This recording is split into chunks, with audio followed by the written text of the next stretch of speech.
Арызға батқан адам жасайтын мынадай бір керемет дұға бар екен.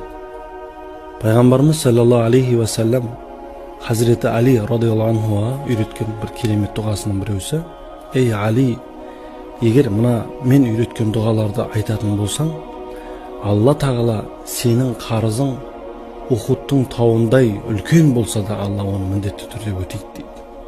Ол дұға мынадай екен: Аллахумма кфини би халалика ан харамика ва агнини би фадлика амман сивак. Ва Аллахым, мені өзіңнің халал болған нәрселеріңмен ризықтандырып, мені харамнан ұзақтат, харамға мұқтаж қылма.